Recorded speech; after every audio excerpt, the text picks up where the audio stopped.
Bien, generalmente usted sabe que yo le pongo un título al mensaje y el título de hoy es Conexión entre el cielo y la tierra. Diga, nos van a hablar de la conexión entre el cielo y la tierra. Le puede llamar de cualquier manera, pero de eso vamos a hablar. La situación que vivimos hoy en la sociedad, la problemática que tenemos, la violencia, el avance por ejemplo, la violencia enfocada en uno de los problemas que están muy latente, la violencia en la parte de los femicidios. ¿Cuántas noticias? Yo me acuerdo que antes había valores, había códigos. Era como que el hombre no le podía pegar a la mujer, dejaba de ser hombre. Antes, ¿no? Ahora no le pegan, la matan, hermano. ¿Cómo se ha dado vuelta la cosa? A ver, los que son un poquito más viejos, antes existían esos códigos, ¿o no? O sea, vos no eras muy hombre si le daban un cachetazo a una mujer. De hecho, o sea, hay una diferencia muy grande física. O sea, como para abusar de la persona más débil. O sea, no es lógico. Sin embargo, hoy estamos viviendo ese tipo de problemáticas en nuestra sociedad. La violencia, el tema de la droga, el narcotráfico, la corrupción. ¿Cuántas cosas suceden en las que estamos de alguna manera, estamos en medio de todo eso? Y tenemos que andar, de algún modo, por ejemplo, usted sale y se tiene que andar cuidando, qué sé yo, tiene que mirar que no pasa alguna cara rara, qué sé yo, si pasó uno en moto o dos en moto y la hermana está con la cartera y ya tiene que fijarse. O sea, estamos viviendo de una manera bastante especial. Ahora, todo eso sucede porque el hombre ha ido cortando las conexiones entre el cielo y la tierra. Por ejemplo, los valores tienen que ver con algo innato en nosotros que Dios nos había dado. Por ejemplo, la conciencia. Uno la conciencia la va quebrando y la conciencia después ya te deja de hablar. Ya no te dicta lo que es malo y lo que es bueno porque te acostumbraste a hacer lo malo. Entonces te da lo mismo después de hacer lo malo que hacer lo bueno. Pero lo cierto es que tenemos dentro de nosotros cosas que se han ido cortando. Se han ido cortando las conexiones entre el cielo y la tierra, pero hoy vamos a hablar justamente de ese tema. Hoy quiero compartir una palabra que Dios habló a mi corazón y sé que va a impactar en el tuyo también. Quisiera leer 1 Samuel, capítulo 3, versículo 1. Voy a trabajar bastante sobre 1 Samuel, vamos a leer muchos textos, voy a leer bastante Biblia para poder ir entendiendo, y no correlativamente, sino conforme a lo que Dios me habló. Solamente el versículo 1 del capítulo 3 de 1 Samuel dice así: el joven Samuel ministraba a Jehová en presencia de Elí, y la palabra de Jehová escaseaba en aquellos días, y no había visión con frecuencia. ¿Cuál era el problema? No lo escucho. Escaseaba la palabra de Dios. ¿Y qué más había? ¿Qué pasaba? Que no había visión con frecuencia. En realidad, si hoy tendríamos que pasar la palabra visión a nuestros días, sería revelación, cuando uno ve lo que no se ve. ¿Ok? Si bien eran a través de visiones, pero justamente la visión era la revelación. O sea que vamos a observar que los receptores de la palabra de Dios estaban en la tierra, pero no estaban funcionando. Cuando dice: y el joven Samuel ministraba en la presencia de Elí. Elí, diga conmigo, Elí, es como Elías pero sin A. ¿Ah? Porque hasta acento tiene, Elí. Es Elí sin A. Elí, ¿quién era Elí? Era el sacerdote o el sumo sacerdote de Israel. O sea que los receptores de la palabra de Dios y de las visiones estaban en la tierra. No es que Dios no tenía con quién hablar. O sea, estaba la persona con quien Dios debía hablar, pero Dios no podía hablar con esa persona. Algo pasaba. O sea, Elí era el sacerdote de aquellos días y era el representante legal de Dios sobre la tierra. Un sacerdote en los tiempos antiguos, en los tiempos de los hebreos, del pueblo de Dios, era el representante legal de Dios en la tierra. No era uno que dijo: yo voy a hablar de parte de Dios. No. Dios había escogido una tribu de las 12 tribus de Israel, que era la tribu de Leví, de donde surgían los sacerdotes. Era una tribu sacerdotal. Dios había elegido esa tribu. No podían ser sacerdotes si no eran de la tribu de Leví. Y el sacerdocio pasaba de generación en generación. Cuando el sacerdote se ponía viejo y moría, entonces los hijos sustituían a ese sacerdote que moría, porque era toda una línea genealógica de sacerdotes habilitados legalmente por Dios, aunque había que consagrarlos y todo lo demás. Sin embargo, no se podía consagrar cualquier persona. O sea que el ministerio antes no era por llamado, era por genética. Hoy no es así. No es que porque yo soy pastor, soy hijo de pastor. No, no. Hay un montón de pastores que no son hijos de pastores. Es más, se convirtieron y eran hijos a lo mejor de lo que sea y hoy son pastores. Pero en aquel tiempo los hombres habilitados por Dios eran una cuestión de genealogía. O sea, era una tribu que Dios había elegido. O sea que Elí era de la tribu de Leví y era el representante legal de Dios en la tierra con quien Dios debía hablar. Sin embargo, nos dice la Escritura que escaseaba la palabra de Dios y no había visión con frecuencia. O sea, hay un problema. La pregunta es, ¿por qué si estaba Elí no había visión y Dios no hablaba? Es algo raro. Es de suma importancia identificar qué cosa obstruye la conexión entre Dios y el hombre. Es de suma importancia identificar qué cosa obstruye o de alguna manera aísla la conexión entre Dios y el hombre, porque los principios de la palabra son eternos. Quiere decir que lo que pasaba allá puede pasar acá también. O sea, hoy estamos con una necesidad de conexión, o sea, que Dios se manifieste en la tierra. Sin embargo, o sea, puede ser que de repente, aunque la palabra de Dios dice que nosotros ahora los hijos de Dios somos reyes y sacerdotes.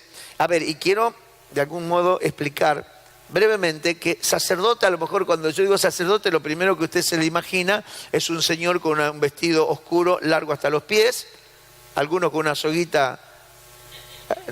Bueno, ese es el sacerdote católico. Pero en realidad la palabra sacerdote en la Escritura, y es lo que ministraban en el pueblo de Israel, o sea, ¿cuál era la función sacerdotal? Ser un intermediario entre Dios y los hombres.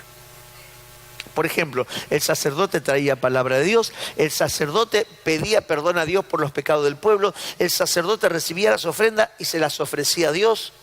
La función del sacerdote era hacer la conexión entre el cielo y la tierra. O sea, porque a lo mejor le digo sacerdote, usted se hace otra idea. No, no, no. O sea, eso es otra cosa, es una religión, no importa, déjelo de lado. Vamos a la Biblia. De hecho, en el Nuevo Pacto no hay sacerdotes. O sea que hoy no hay sacerdotes. Simbólicamente somos sacerdotes por la función que cumplimos, porque Dios nos levantó como reyes y como sacerdotes, pero no quiere decir, bueno, si no se me tiene que comprar una sotana a partir de ahora. Y mañana se me va al trabajo con sotana. Nada, tranquilo. O el cuellito clerical. No, no es necesario. Porque es la función lo que Dios nos ha dado.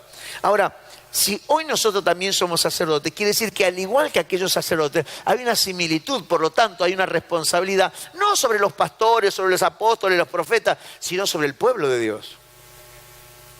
Por eso digo que lo que está faltando es conexión entre el cielo y la tierra. Falta la manifestación de Dios en la tierra. ¿Qué es lo que quiero decir? Es que al faltar la manifestación de Dios en la tierra, o sea, ¿sobre quién recae esta responsabilidad? Diga conmigo, sobre los sacerdotes. Decirle al que está al lado tuyo, están hablando con vos. Entonces, razones que descalificaron a Elí para ser un receptor de la palabra, de la revelación de Dios, vamos a ver cuál era. Vamos a ver cuál era el problema que había descalificado a Elí por el cual Dios no podía hablar. Dios tiene un sacerdote y no puede hablar con él.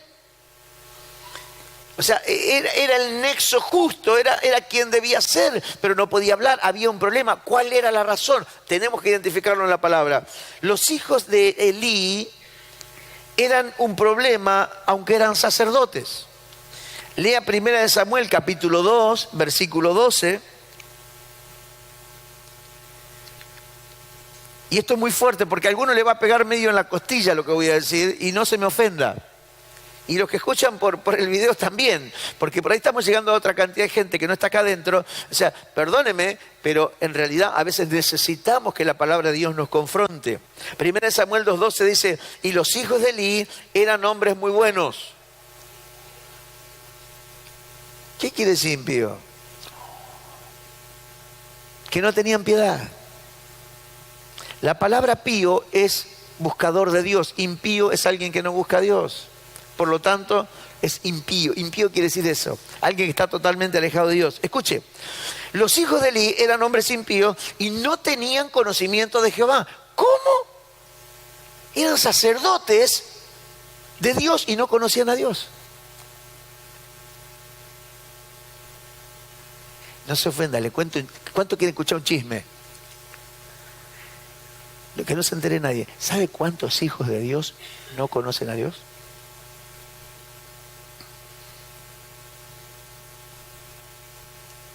A ver, ¿lo conozco? ¿No lo conozco?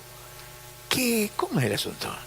Porque nunca lo vi. No se trata de verlo, se trata de conocerlo. Vamos un poquito más adelante. ¿De quién era la responsabilidad que los hijos de Elí conozcan a Jehová?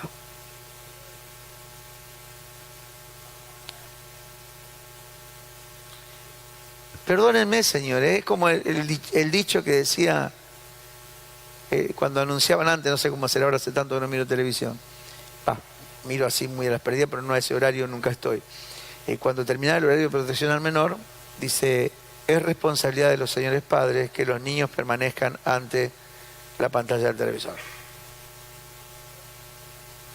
O sea que lo que los chicos conozcan o no conozcan es responsabilidad de los señores padres. Diga, si voy a tener hijos que no conocen a Dios, será mi responsabilidad. Pega fuerte eso. Usted que tiene hijos chicos está a tiempo. Esto no es para juzgar a los que ya se le fue el tren. Pero si usted tiene hijos en los que todavía puede influenciar, caramba, creo que se debe poner la sotana como corresponde, por decirlo de algún modo, ajustarse el cinto, poner la barba en remojo, use el dicho que quiera, pero es tiempo de que nosotros empecemos a impartirle la vida de Dios a nuestros hijos. Ay, tengo unos problemas con mi hijo, pero cuando lo tuviste para ministrarlo no lo hiciste. Ni lo traías a la iglesia para que no te moleste.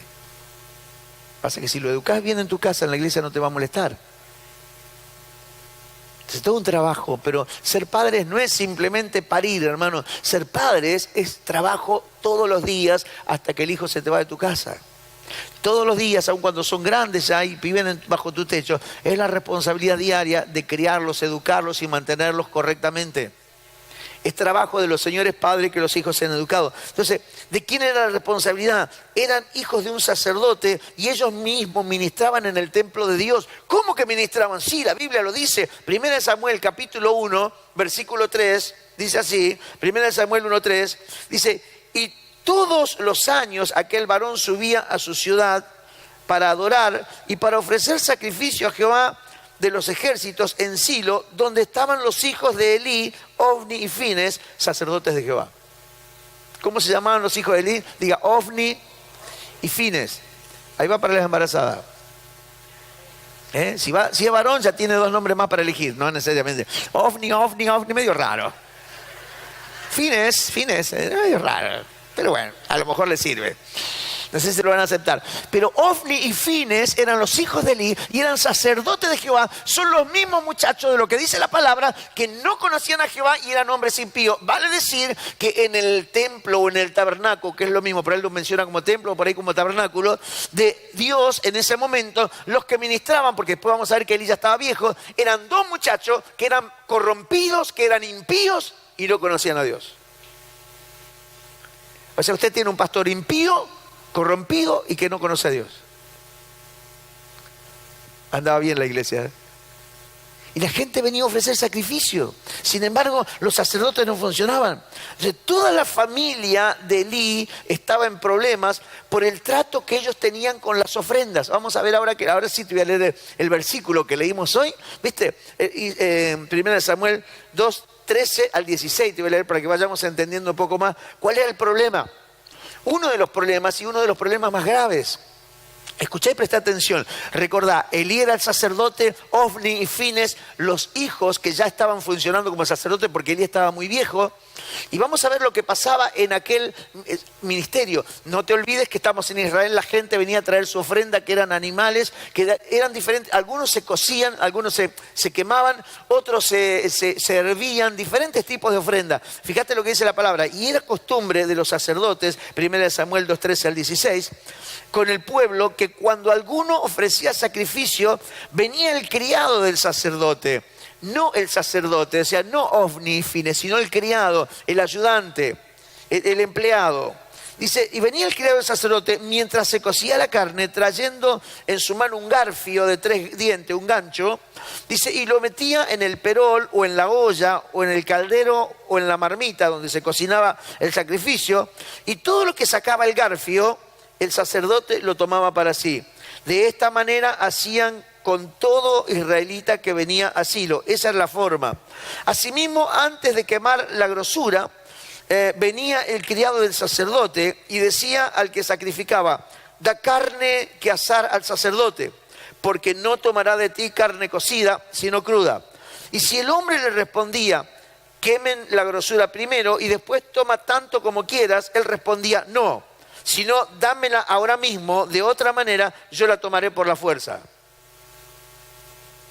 Y le metía la mano en el bolsillo y le sacaba la ofrenda. O sea, si lo pasamos el día de hoy. Bueno, pará que yo voy a dar la ofrenda, después te la agarrás. No, dámela ahora o te meto la mano en el bolsillo. Eso quiere, para que usted se ubique un poquito. O sea, ¿cómo puede ser que estos criados, o sea, que quién los entrenaba esto? Pues no era para ellos, era para el sacerdote. ¿Quién los entrenaba a los criados del sacerdote? Era una corrupción completa en la familia de Elí. Hasta los criados estaban en el negocio podrido, perdónenme la grosería, corrupto de hacer las cosas mal. O sea, estaba todo mal. Todo mal. O sea, los que actuaban en ese caso eran los criados asistentes de los hijos de Elí. Ahora, ellos eran abusivos en el trato con quienes iban al templo a ofrecer ofrenda. Ahora, lo que leí recién es justamente lo que voy a leer ahora. ¿Cómo veía Dios todas estas cosas raras que sucedían en el templo cuando Elí era el sacerdote? Ofni y Fines eran los próximos sacerdotes que ya estaban funcionando y los criados hacían esto. 1 Samuel 12:17. Era pues muy grande delante de Jehová el pecado de los jóvenes, porque los hombres menospreciaban las ofrendas de Jehová. Estaban mirando simplemente su beneficio, no entendían que la ofrenda era algo sagrado y estaban profanando la ofrenda.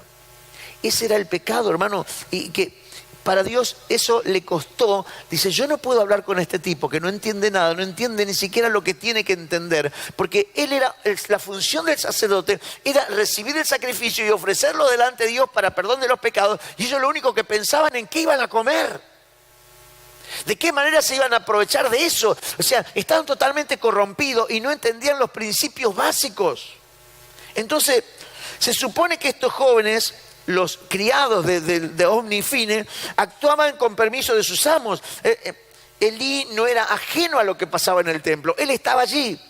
Después ustedes pueden leer el capítulo 1, que él permanentemente estaba en el templo, estaba sentado junto a una columna. Cuando viene Ana, lea la historia si quiere, el capítulo 1, y se va a dar cuenta que él estaba allí. O sea que él veía lo que pasaba y él no se metía. A lo sumo dijo, no hagan esto, pero nunca se puso.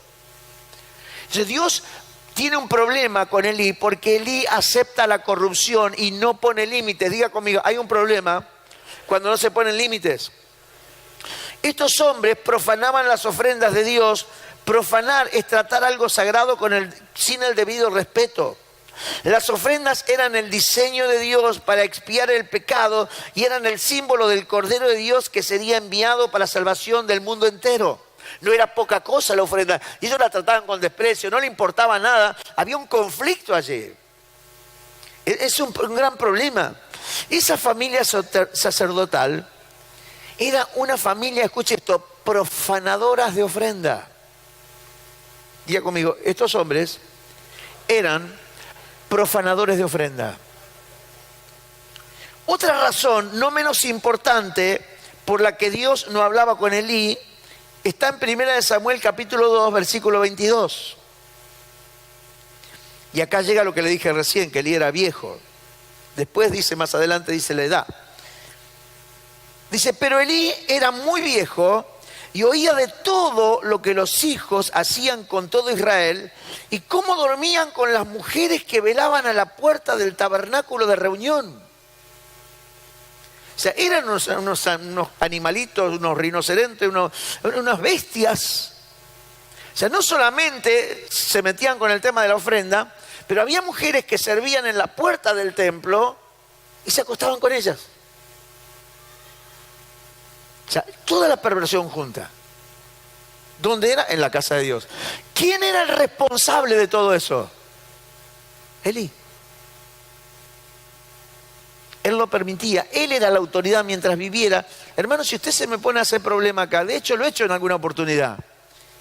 No hace mucho, un par de meses atrás vino uno a molestar acá y lo saqué de vuelo. Te mandás a mudar de acá, te quiero ver no menos de la vereda de enfrente. O sea, no me venga a profanar acá. Ay, ese, me decía en la puerta, bueno, soy un siervo de que no soy, por eso te estoy echando porque soy un siervo de Dios. Y cuando ha venido alguien a querer dañar las ovejas o los hermanos, a más de uno yo tuve que echar de este lugar. Porque si vienen a profanar, no vienen con intención de buscar a Dios, vienen a profanar, o sea, acá la profanación no funciona. O sea, porque es mi responsabilidad lo que pasa acá adentro. Si se mete cualquier basura, o si realmente depuramos, cuando entendemos de dónde viene, pero todos son necesitados, pero alguno te los manda el diablo, hermano, no el Señor. Entonces es trabajo de quien, la responsabilidad es de la autoridad. No, pero hermano, ¿cómo lo dejaste entrar? No, ese día me acuerdo, mandó 3, no lo sacaban, fui yo directamente. ¿Qué pasa cuando me vio a mí así grandote?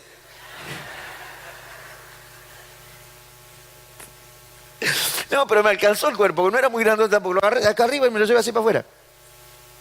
Era valor, no era cuerpo. Autoridad. ¿Se entiende? Porque no podemos permitir lo que no es de Dios. Lo que no quiere ser y que viene exclusivamente, voy a discernir que viene de parte del infierno solamente para perturbar. Entonces no. Entonces diga conmigo, era la responsabilidad de Elí. La corrupción había llegado a tal punto que los sacerdotes adulteraban con las mujeres que servían en la puerta del tabernáculo. Eso ya era terrible. Elí recibe 2 advertencias, diga conmigo, 2 advertencias para que su familia se aparte del pecado. Dios le habla primero a través de un profeta. Dios le manda un profeta. 1 Samuel capítulo 2, versículo 26 al 33. Dice, y el joven Samuel iba creciendo y era acepto delante de Dios y delante de los hombres. Y vino un varón de Dios a Elí y le dijo, así ha dicho Jehová, no me manifesté, si bien digo, yo claramente a la casa de tu padre cuando estaba en Egipto en casa de Faraón, y yo escogí por mi sacerdote entre todas las tribus de Israel para que ofreciese sobre mi altar y quemase incienso y llevase efod delante de mí, y di a la casa de tu padre todas las ofrendas de los hijos de Israel. ¿Por qué habéis hollado mis sacrificios y mis ofrendas que yo mandé ofrecer en el tabernáculo, y has honrado a tus hijos más que a mí, engordándoos de lo principal de todas las ofrendas de mi pueblo? Por tanto, Jehová Dios de Israel dice, yo había dicho que tu casa, la casa de tu padre, andarían delante de mí perpetuamente, mas ahora ha dicho Jehová, nunca yo tal haga, pues yo honraré a los que me honran y los que me desprecian serán tenidos en poco. He aquí vienen días en que cortaré tu brazo y el brazo de la casa de tu padre, de modo que no haya anciano en tu casa, y verás tu casa humillada mientras Dios colma de bienes a Israel. En ningún tiempo habrá anciano en tu casa. El varón de los tuyos que yo no corte de mi altar será para consumir tus ojos y llenar tu alma de dolor, y todos los nacidos de tu casa morirán en edad viril. Jóvenes, terrible. Dios le manda un profeta, le dice, amá, mirá, está todo bien, Elí, pero metiste la pata hasta el cuadril y ahora aguantate, hermano. O sea, el juicio viene, el juicio viene. Es notable que se pueden leer en los versículos siguientes que Dios no le responde nada. Elí no le responde nada a Dios después que le dice eso. Dios vuelve a hablar a Elí a través de Samuel ahora que era jovencito. Primera de Samuel capítulo 3, verso 10 al 18, perdone que es un poco largo, pero creo que vale la pena. Dice, y vino Jehová y se paró y llamó como las otras veces, Samuel, Samuel. Entonces Samuel dijo, habla porque tu siervo oye. Por favor, repita esa frase, habla porque tu siervo oye. Le va a servir, después va a entender por qué. Y Jehová dijo a Samuel, he aquí, yo haré una cosa en Israel, que quien la oyere le retiñirán ambos oídos. Aquel día yo cumpliré contra Elí todas las cosas que he dicho sobre su casa, desde el principio hasta el fin, y le mostraré yo que yo juzgaré su casa para siempre, por la iniquidad que él sabe. Ya hemos hablado, dice Dios, él sabe de qué se trata, porque sus hijos han blasfemado a Dios y él no los ha estorbado. Por tanto, yo he jurado a la casa de Elí que la iniquidad de la casa de Elí no será expiada jamás, ni los sacrificios con ofrendas. Y Samuel estuvo acostado hasta la mañana y abrió las puertas de la casa de Jehová, y Samuel temía descubrir la visión a Elí. Llamando pues Elí a Samuel, le dijo, hijo mío, Samuel, y él respondió, heme aquí. Y él dijo, ¿qué es la palabra que Jehová te habló? Te ruego que no me la encubras, así te haga Dios y aún te añada, si me encubres la palabra, me encubriré palabra de todo lo que habló contigo. Y Samuel se lo manifestó todo sin encubrirle nada. Entonces dijo, Jehová haga lo que bien le pareciere. La respuesta de Elí es asombrosa, él nunca se arrepintió. Dios le dijo, ahora escuche. En la Biblia usted va a encontrar un montón de situaciones de donde Dios emite un juicio. Hiciste tal cosa, te viene tal otra. Y usted ve cómo la gente se humillaba y pedía perdón. Por ejemplo, una historia muy común. Tenemos la canción, Jonás no le hizo caso a la palabra. ¿Sabe la historia de Jonás? Jonás fue enviado a predicar a una ciudad llamada Nínive. Era una ciudad pagana, sin conocimiento de Dios. Y a causa del pecado de Nínive, Dios envía un juicio. Pero lo manda a Jonás de que le avise que Dios iba a enviar un juicio en 40 días, como para no matarlos de improviso, sino que ellos sepan que venía un juicio. ¿Qué pasó? Cuando Jonás, después de un montón de peripecias, lea la historia del libro de Jonás, no la voy a contar ahora, pero cuando Jonás logra dar el mensaje de mala gana, porque él no quería que se arrepientan, porque hay todo un tema ahí, el pase simplemente va gritando por la calle, dice Dios que Nínive será destruida por el pecado en 40 días. Y toda Nínive se humilló, ayunaron, lloraron, pidieron perdón a Dios, y Dios los perdonó. Cuando Dios te anuncia un juicio, no es para cometerlo, sino para provocarte el arrepentimiento. En este caso no era una nación perversa, era su sacerdote que se había corrompido. Y Dios le dice primero a través de un profeta, ahora se lo dice a través de Samuel. Perdóneme, hermano, pero se me sale. El bestia de Elí, el animalito de Elí, ¿sabe qué dice? Dios es que haga lo que bien le parezca. Bestia. Si te está diciendo que te va a destruir, que te va a arruinar la vida, que te va a arruinar la familia por todas las generaciones, estás hipotecando tus próximas generaciones y no sos capaz de arrepentirte. O sea, no es concebible, no te entra en la cabeza. Porque yo me hago cargo de lo mío. Sí, pero te está diciendo que de las próximas generaciones, históricamente, nadie va a llegar a viejo, que se van a morir todos, que van a ser todos malditos. Y vos decís, bueno, es Dios que haga lo que quiera. ¿Se entiende? Es grave, diga conmigo, es grave. ¿Cómo Dios va a hablar con un tipo así, hermano? ¿Ahora me entiende por qué Dios no hablaba con Elí? No puede hablar con alguien así. Él prefería quedar bien con sus hijos porque vivía con él, tremendos delincuentes los hijos, sacerdotes delincuentes, pero él prefería andar bien con los hijos que limitarlos, ponerlos en vereda y andar bien con Dios, de donde viene la bendición, generacionalmente. Diga conmigo, las bendiciones son generacionales. Diga, las maldiciones son generacionales. O sea, su vida determina qué es lo que va a pasar con sus hijos, con sus nietos, con sus bisnietos y tataranietos y las generaciones que vengan. Esto es cosa seria, hermano. No es usted, bueno, yo con mi vida hago lo que quiero. Sí, pero estás generando maldición para las próximas generaciones. No es lo que vos querés, sí, hacé lo que quiera. pero no corre por tu cuenta, yo me la aguanto. Sí, pero eso, ¿por qué se la tienen que aguantar tus hijos? Ah, pero que sea lo que quieran. Si van a hacer lo que quieran con la carga de la maldición que vos le das como herencia. Upa. Es seria la cosa. Entonces, Dios nunca emite un juicio para llevarlo a cabo. Él está provocando arrepentimiento. ¿Se entiende? Ahora, ¿por qué Dios no habla con Elí y habla con Samuel? Porque fíjense que termina hablando con Samuel. El principio es muy claro. Elí es visto a los ojos de Dios junto con sus hijos como profanadores de ofrenda. Diga conmigo, Elí y sus hijos son profanadores de ofrenda. Samuelito, ahora le voy a contar un poco de Samuel, diga conmigo, él era una ofrenda. Oh, qué distinto. Primero de Samuel capítulo 1. Samuel nace por un milagro, hermano. Diga conmigo, Samuel nace por milagro. Y ahora vamos a ver qué clase de milagro. Primero de Samuel capítulo 1, versículo 9 al 17 dice: y se levantó Ana, que era la mamá de Samuel, después que hubo comido y bebido en Silo, y mientras el sacerdote, ¿quién era el sacerdote? Elí.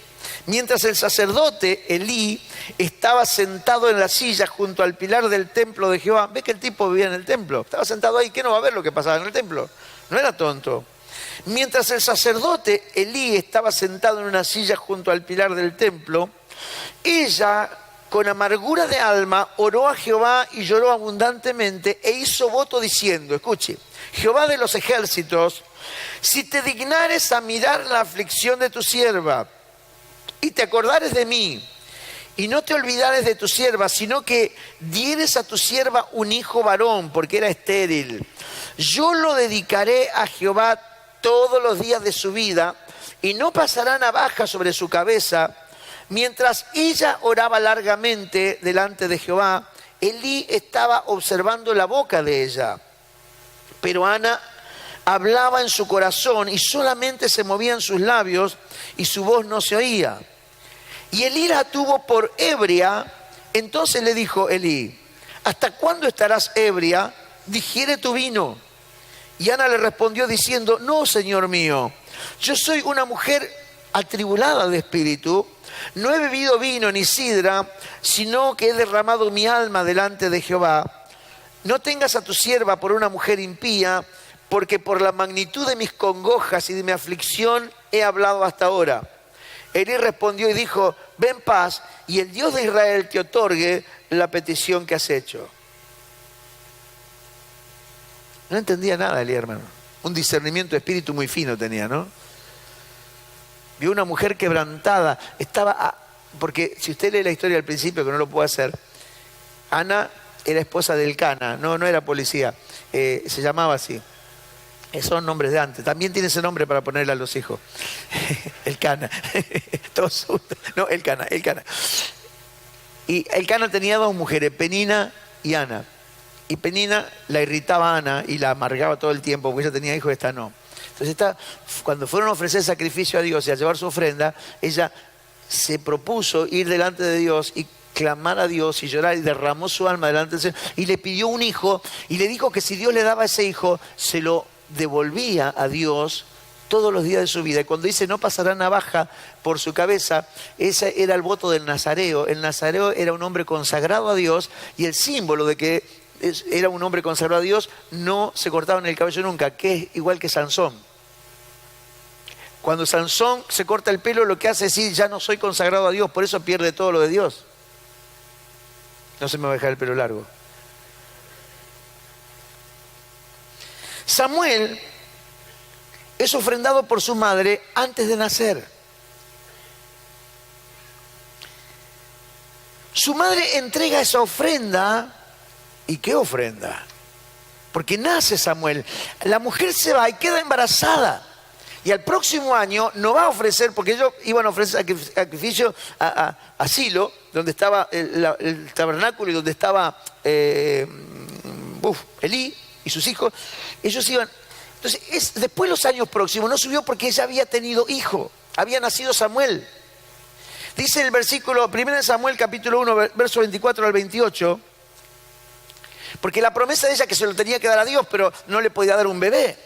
Tenía que esperar que el niño se pudiera valer por sus propios medios para llevarlo a casa de Dios y dejarlo allí para siempre, porque esa había sido la promesa. Entonces escuche esto, 1 Samuel 1, 24 al 28.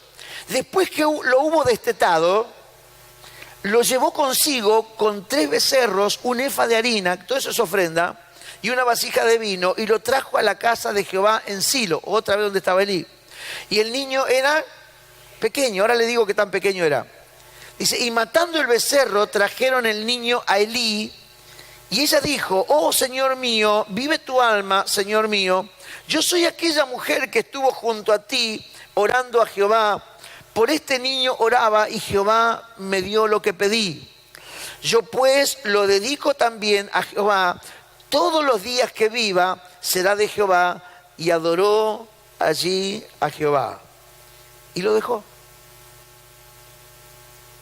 Ahora imagínense, la mujer es estéril, atormentada por muchos años. Ora a Dios, clama a Dios. Dios le da el hijo que pide, pero ella no se lo pidió para ella, sino para Dios. El bebé es bebé. El destetar es el dejar de amamantar. Me puse a buscar, a investigar un poco en la historia de los hebreos. ¿A qué edad se destetaba un niño? Y se consideraba que se destetaba cuando el niño ya podía valerse por sí mismo, hablar, podía expresarse, cuando ya podía comer de todo. O sea, la edad era 3 años. Ahora imagínense que usted es estéril, que usted no puede tener, lo desea con todas, fue el motivo de su amargura. Dios le responde. Pero usted hizo una promesa, usted lo va a llevar a la casa de Dios y lo va a dejar ahí y usted se vuelve a su ciudad. Pero no lo puede llevar cuando es muy chiquito porque es muy chiquito. Entonces tiene que esperar 3 años. Hermano, yo tengo 5 hijos. 3 años es la mejor edad de un chico. Es cuando ya te hace todas las gracias, ya vos te podés comunicar con él. Me acuerdo que 3 años fue la edad que Joana empezó a cantar. O sea, ella cantaba y yo le tocaba la guitarra y me acuerdo, ya era...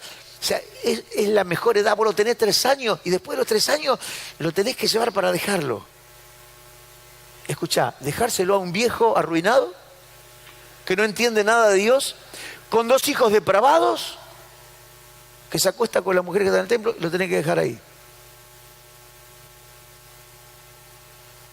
No voy a hacer la pregunta, ¿cuántos se lo llevarían de vuelta? Ana cumplió. Ana es una mujer íntegra, porque hay mucha gente que promete y no cumple, pero Ana es un ejemplo. Ay, Señor, yo te voy a hacer esto, te voy a dar esto, después nos olvidamos. Pero Ana cumplió. Después es hermosa la historia. Si usted lee la historia se va a dar cuenta que Dios le terminó dando 5 hijos más. Pero tuvo que tener fe porque no tenía más cuando entregó a Samuel. Terrible. Su madre es una mujer fiel, íntegra. Se desprendió del niño a la edad de 3 años para dejarlo ahí en ese lugar tan terrible. Entonces, el niño, Samuel, era una ofrenda. La madre lo consagró como ofrenda antes de que existiera. ¿Se acuerda la naturaleza de la familia de Elí? Diga conmigo, la familia de Elí eran profanadores de ofrenda. Ahora, Samuel, él era una ofrenda en sí mismo. Mire, 1 Samuel capítulo 2, vamos a leer 3 versículos sueltos, así intercalados. Capítulo 2, versículo 11. Elcana, recuerde que era el papá de Samuel. Dice, y Elcana se volvió a su casa en Ramá, y el niño, cuando lo dejaron, 3 años, y el niño ministraba a Jehová delante del sacerdote Elí. Elí lo entrenaba. Pero ese niño no era un profanador de ofrenda. Había otra naturaleza dentro de él. Él era una ofrenda. 1 Samuel capítulo 2 versículo 18 dice, el primero dice, y el niño, ahora ya dice, el joven Samuel ministraba en la presencia de Jehová vestido de un efod de lino, la ropa que usaban los sacerdotes. 1 Samuel 2:26, y el joven Samuel iba creciendo y era acepto delante de Dios y delante de los hombres. 1 Samuel capítulo 3 versículo 1, que es el que leímos al principio, y el joven Samuel ministraba a Jehová en presencia de Elí, y la palabra de Jehová escaseaba en aquellos días y no había visión con frecuencia. O sea, miren cómo el proceso de Samuel va creciendo a pesar de crecer en un contexto corrupto por no tener la naturaleza. Él no era hijo de Elí, hermano, él era hijo de una mujer íntegra. Y él se había transformado en la naturaleza de ser un hombre ofrenda. Entonces, ¿por qué podía haber sido, sí, yo soy un hombre ofrenda? Que por mi vieja se le ocurrió justo esta. Mira, hay un ejemplo en la Biblia, que es el de Sansón. También él fue consagrado, pero él no asumió mucho el papel de consagrado. Era medio mujeriego, ¿no? Entonces le gustaban las chicas, por eso había uno, y ya se fue con esa, después se fue con otra, hasta que encontró una que lo dio vuelta. Y él, la característica que Dios lo había hecho a Sansón. Sansón había sido consagrado para libertar a Israel de los filisteos. El tipo solo peleaba contra un ejército y le ganaba. Los destrozaba. Era un invencible, una cosa de loco. Entonces, el tipo se va a enamorar de una filistea. Un animal. Se enamora de lo más corrupto, de lo más enemigo que tenían, y todos le tenían miedo. Entonces, ahora que lo tenéis, preguntarle cuál es el secreto de su fuerza. Y el secreto de su fuerza era que estaba consagrado a Dios, hermano. Hasta que el tipo se lo declara. ¿Y qué hace? Si no, el secreto de mi fuerza es que tengo el pelo largo. Si vos me cortás el pelo, chao fui, porque rompí el pacto de consagración a Dios. Entonces, Sansón no asumió ser un consagrado, ser una ofrenda. Samuel, toda la vida, fue el profeta más grande. Dice que no cayó palabra. De todas las palabras que Samuel habló, Dios las cumplió a todas. Samuel no solamente era una ofrenda, él asumió serlo. Él asumió serlo. Samuel era ofrenda, pero vivía como tal. Dios no habla con profanadores de ofrenda, Dios habla con hombres ofrendas. Diga conmigo, hay profanadores de ofrendas. Diga, y hay hombres ofrendas. Es que Samuel era el inicio de una nueva generación que llega hasta estos días. Diga conmigo, Samuel es el inicio de una nueva generación que llega hasta estos días. ¿Cuál es esa generación? Diga conmigo, es la generación de hombres ofrendas. Y cuando hablo de hombres, hablo de género humano, o sea, me refiero a hombres y mujeres. Estoy incluyendo en la palabra hombre como género humano, vale decir, hablo de hombres y mujeres. Si bien otros hombres fueron ofrendas, como Sansón, Juan el Bautista fue otro hombre ofrenda, estos habían caminado quizá como de una manera importante, pero era el camino a manifestar el hombre ofrenda por excelencia. O sea, Samuel inicia una generación de hombres ofrenda y hay otros en el camino. Hay más, pero te menciono simplemente Sansón, Juan el Bautista, que también fue consagrado de chiquitito. Pero eso venían abriendo el camino a un hombre ofrenda por excelencia. Diga conmigo, Jesucristo. Porque pasó lo mismo que con Ana. El padre dijo, yo lo voy a ofrendar. Desde que nace, no nace para hacer lo que quiere, nace para hacer una ofrenda. Yo lo estoy ofrendando desde el cielo a la tierra para que salve a los hombres. Él no nace para hacer lo que quiere, nace para hacer una ofrenda. Cristo es el hombre ofrenda que el Padre Dios ofrece, al igual que Ana. Dios desde allí en adelante, desde Samuel en adelante, el Padre establece a Cristo como el iniciador de una nueva generación. Romanos capítulo 8, versículo 28 y 29, muy conocido, pero ahora lo van a ver de otra manera porque estamos hablando de esta palabra. Se le va a alumbrar un poquito más. Romanos 8, 28 y 29 dice, sabemos que los que aman a Dios, todas las cosas les ayudan a bien. Esto es, a los que conforme a su propósito son llamados, porque a los que antes conoció, diga a mí, también los predestinó, ¿para qué? Para que fuesen hechos conforme a la imagen de su Hijo, para que su Hijo, Cristo, sea el primogénito entre muchos hermanos. Diga conmigo, me predestinó para que yo sea un hombre ofrenda. Wow. Diga conmigo, o soy un hombre ofrenda, o soy un profanador de ofrenda. Porque si yo soy la ofrenda predestinada por Dios, y yo no respeto el designio de Dios, me transformo en un profanador de ofrenda. ¿De qué ofrenda? De esta misma. Aleluya. Hoy no podemos permitir que se repita la historia del tiempo de Elí. Y la palabra de Jehová escaseaba en aquellos días y no había visión con frecuencia. Diga conmigo, no puede ser. Diga conmigo, no lo vamos a permitir. Hoy Dios está levantando la generación de Samueles o de Cristos actuales que se reconocen a sí mismos como una ofrenda para Dios. Dios no va a hablar con profanadores de ofrenda, Dios va a hablar con hombres ofrenda, que no viven conforme a su propio criterio, sino que viven conforme al plan de Dios. Hombres ofrenda anda buscando Dios para recuperar la conexión entre el cielo y la tierra. Dios está buscando hombres ofrendas para recuperar la conexión entre el cielo y la tierra. Los Elí están dados de baja, están levantándose los Samueles. Hombres ofrendas son aquellos... Bueno, ¿qué es un hombre ofrenda? Es alguien que se ofrenda a Dios sin reserva. Es alguien que no le da una parte al Señor, sino el 100% de su vida. Veamos uno de los hombres ofrendas del Nuevo Pacto en el Nuevo Testamento, porque hasta ahora le hablé todo del Antiguo, pero era simplemente el preámbulo para llegar donde quiero llegar. Hechos, capítulo 9, versículos 1 a 6, encontramos un hombre que aunque no entendía nada, un día lo alumbró la luz y dejó de estar en oscuridad. Porque cuando usted lo alumbra una luz, usted ahora ve, antes no veía, usted creía que andaba bien, pero andaba en tinieblas, pero ahora que se le abrieron los ojos, la cosa cambia totalmente. Hechos capítulo 9, verso 1 al 6 dice, Saulo respirando amenazas y muerte. Mire qué nene que era Saulo. Estaba lleno de odio, el tipo, vamos a matar a todos. ¿Y a quién quería matar? A los cristianos. Respirando amenazas y muerte contra los discípulos del Señor, vino al sumo sacerdote y pidió cartas para las sinagogas de Damasco, a fin de que si hallase algunos hombres o mujeres de este camino, los trajese presos a Jerusalén.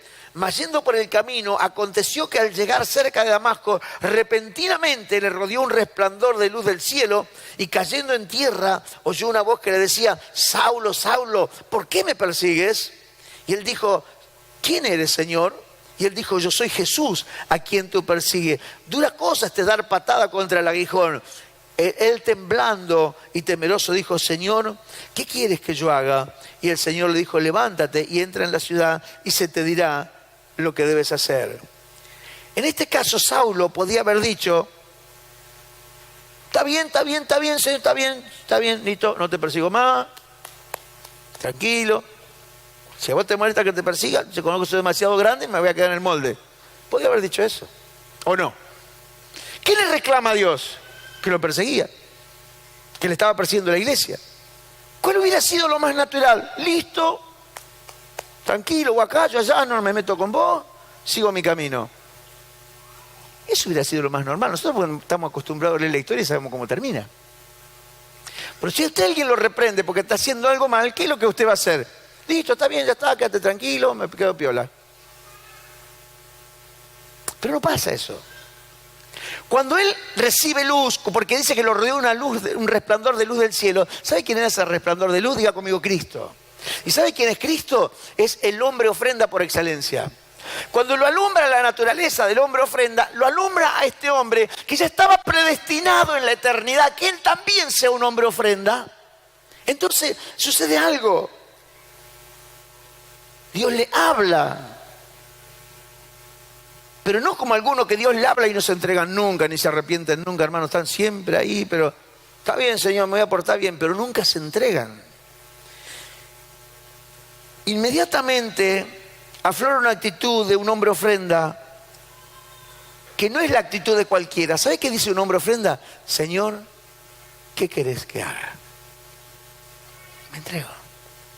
Ya no es mi voluntad. Hasta ahora yo estaba queriendo hacer esto, pero hoy, por el hecho de que me encuentro con el hombre ofrenda o con el Dios ofrenda por excelencia, soy alumbrado en mi naturaleza, que yo también soy un hombre ofrenda. Entonces, todo lo que hago es me rindo, me arrepiento. ¿Qué querés que yo haga? Eso es entregarse. Es cuando usted deja todos sus proyectos de lado, cuando deja todo su odio, su bronca de lado. Así, pero yo me convierto al Señor, pero mire, yo tengo que arreglar algunas cosas todavía. Tranquilo, anda para donde quiera. Pero vos no sos un hombre ofrenda, o no querés aceptar que sos un hombre ofrenda, una mujer ofrenda. Los hombres ofrendas dicen, chau, hasta aquí llegué. y ahora quiero saber qué debo hacer. ¿Sabe qué quiere decir eso? Todo lo que yo sé que debo hacer, ya no lo debo hacer. ¿Por qué pregunta qué debo hacer si él sabe lo que tiene que hacer? Él venía, lo dice la Biblia, él venía con cartas para apresar a los cristianos, pero cuando se encuentra con Jesús, él dice, no, ya lo que tengo que hacer no lo tengo que hacer más. Entonces, él da de baja su propia vida para someterse como un hombre ofrenda, porque el hombre ofrenda es un hombre que solo se dedica a oír la voz de Dios y vivir en consecuencia. Hoy Dios está hablando a hombres ofrendas que en este día tomarán la decisión de Saulo y le van a decir, Señor, ¿qué quieres que yo haga? Es una pregunta peligrosa, porque Dios siempre responde ese tipo de preguntas. Por eso le dice repetir esa frase que a lo mejor usted dice, ¿para qué me la hace repetir? Cuando Samuel dijo, habla, que tu siervo oye. Y es esa la actitud de un hombre ofrenda. No que le dice al Señor, Señor, quiero que hagas esto, que hagas aquello, que me toca. Y le da puras órdenes al Señor. Ese no es un hombre ofrenda. Señor, mirá que me están haciendo esto y tira bomba para todos lados. Pará de tirar bomba. Sos un hombre ofrenda, decirle, Señor, ¿qué querés que yo haga? Mejor. Y olvídate de todas las bombas que querés tirar. Tirá todo tu arsenal por allá lejos, pues ya no te corresponde. Si sos un hombre ofrenda, sos para cumplir un propósito y no para hacer lo que querés. No estamos para hacer lo que queremos. Te voy a compartir el último texto y te prometo que este es el último texto para terminar. Hebreos capítulo 3, versículos 7 al 10. Hebreos 3, 7 al 10. Por lo cual, como dice el Espíritu Santo, si oyeres hoy su voz, no endurezcáis vuestros corazones, como en la provocación, en el día de la tentación en el desierto, donde me tentaron vuestros padres y me probaron y vieron mis obras 40 años. A causa de lo cual me disgusté contra esa generación y dije, siempre andan vagando en su corazón y no han conocido mis caminos. Hoy Dios nos está hablando a hombres ofrendas que finalmente se ofrendarán. Y dice, si oyeres hoy su voz, no endurezca tu corazón. Dios te dice, ya no seas un profanador de ofrenda. Deja de profanar. No, pero yo la ofrenda no habla de dinero, está hablando de esta ofrenda. Si yo no respeto esta ofrenda como algo consagrado a Dios, me transformo en un profanador de ofrenda. ¿Se entiende? Yo no puedo hacer lo que quiero porque estoy del lado de Elí. No le quiero contar cómo terminó la historia de Elí, pero léala usted, capítulo 3. El mismo día muere padre y los dos hijos. Los hijos en una guerra y él se entera porque perdieron hasta la presencia de Dios, perdieron todo, se quedó ciego el viejo. Es un caos, terminan en caos. Porque nunca asumieron el propósito de su vida. Eran hombres ofrendas y se transformaron en profanadores de ofrenda. No solo por la ofrenda que le traían, porque ellos eran la ofrenda para Dios. Eran una tribu que habían sido ofrendada para servicio de Dios. Y como ellos habían profanado su propia vida, viviendo para lo que querían, como consecuencia profanaban la ofrenda. Pero primero profanaron su propia ofrenda, que eran ellos mismos. Diga conmigo, yo soy una persona ofrenda para Dios. Tengo que pensar si voy a seguir siendo un hombre ofrenda o voy a ser un profanador de ofrenda. Dios no habla con profanadores de ofrenda, solo Dios habla o puede comunicarse o traer su gloria a la tierra a través de hombres y mujeres ofrenda. Yo creo que viene un tiempo tan especial, mi amado. Debemos vivir tiempos espirituales de gloria, milagros, señales, gente totalmente transformada. La gente cuando te vea se le va a caer la mandíbula. ¿Qué le pasó a este? No puedo creer que estás así, tan cambiado. Porque entendí que soy un hombre ofrenda y le dije a Dios, ¿qué quieres que yo haga? ¿Qué quieres, Señor, que yo haga? De aquí en más, ya basta. Voy a guardar todas las órdenes que me dieron para apresar, voy a guardar todas las... Vio que uno llega al Señor y llega con un montón de rollos, ¿sí? Porque él me hizo esto, el otro, tengo un problema con aquel. Guarde todo, olvídese de todo. Usted es una persona ofrenda, ya no tiene que ser un profanador de ofrenda. Ya no se ocupe de la venganza, de la bronca, que el odio, que el rencor, que el resentimiento, que el dolor. Olvídese de todo, perdone. Porque usted es perdonado. Cierre sus ojos, estamos terminando. Quiero profetizar en esta mañana que ya no escaseará la palabra de Dios en la tierra. Y habrá revelación frecuentemente en nuestra tierra de asignación. Somos los Samueles de este tiempo. Dios, ¿qué quieres que hagamos? ¿Qué quieres, Señor, que hagamos?